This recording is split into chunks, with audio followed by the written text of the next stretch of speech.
CCTV, ആ വിമാനത്താവളത്തിന്റെ വിവിധ മേഖലകളിൽ നിന്നുള്ള CCTVയിൽ നിന്നുള്ള ദൃശ്യങ്ങളാണ് ഇപ്പോ കാണാൻ കഴിയുന്നത്. വിമാനം ടേക്ക് ഓഫ് ചെയ്യുന്നത് നമുക്ക് കാണാൻ കഴിയും. പറന്നുയർന്ന ഉടൻ ഏതാനും സെക്കൻഡുകൾക്കുള്ളിൽ തന്നെ വിമാനത്തിന്റെ തകരാർ സംഭവിച്ചതായി വ്യക്തമാവുകയും അത് ഒരു മേഡേ സന്ദേശമായി ATSലേക്ക് എത്തുകയും ചെയ്തതാണ്. പക്ഷേ എന്തെങ്കിലും ഒരു ഇടപെടൽ നടത്താൻ പര്യാപ്തമായ സമയം അവിടെ ഉണ്ടായിരുന്നില്ല.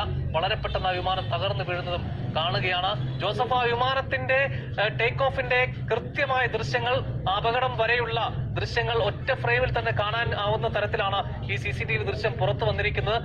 ഏതെങ്കിലും തരത്തിൽ എന്തെങ്കിലും ചെയ്യാനുള്ള സമയം പോലും കിട്ടുന്നതിന് മുമ്പ് ആ വിമാനം തകർന്നു വീണു എന്ന് ഈ ദൃശ്യങ്ങൾ കൂടി ഉറപ്പിക്കുകയാണ്.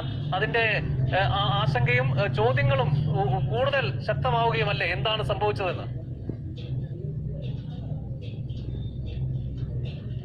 തീർച്ചയായും അനൂപ, മനോരമ ന്യൂസിന്റെ പ്രേക്ഷകർ കാണുന്നത് ഈ വിമാനത്താവളത്തിനകത്ത് സ്ഥാപിച്ചിട്ടുള്ള CCTV ക്യാമറയിൽ പതിഞ്ഞിരിക്കുന്ന ഈ വിമാന അപകടത്തിന്റെ ദൃശ്യങ്ങളാണ്. വിമാനം പറന്ന് ഉയർന്നു പിന്നീട് ഉയരാനായിട്ട് അതിന് സാധിക്കുന്നില്ല. ആ വിമാനം പതിയെ താഴേക്ക് പതിക്കുന്നു. നമ്മൾ ഈ ആറ്റം ബോംബ്, അണുബോംബ് പരീക്ഷണത്തിന് ശേഷമൊക്കെ പറയുന്ന പോലെ മഷ്റൂം ക്ലൗഡ് എന്ന് പറയാറുണ്ട്.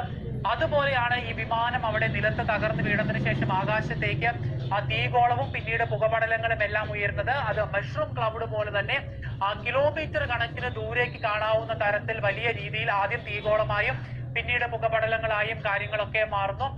ഏതാനും സെക്കൻഡുകൾ മാത്രമുള്ള ആ ഒരു ദൃശ്യങ്ങൾ കൃത്യമായിട്ട് പറഞ്ഞു തരും എങ്ങനെയാണ് ഈ അപകടത്തിന്റെ ഒരു വ്യാപ്തി.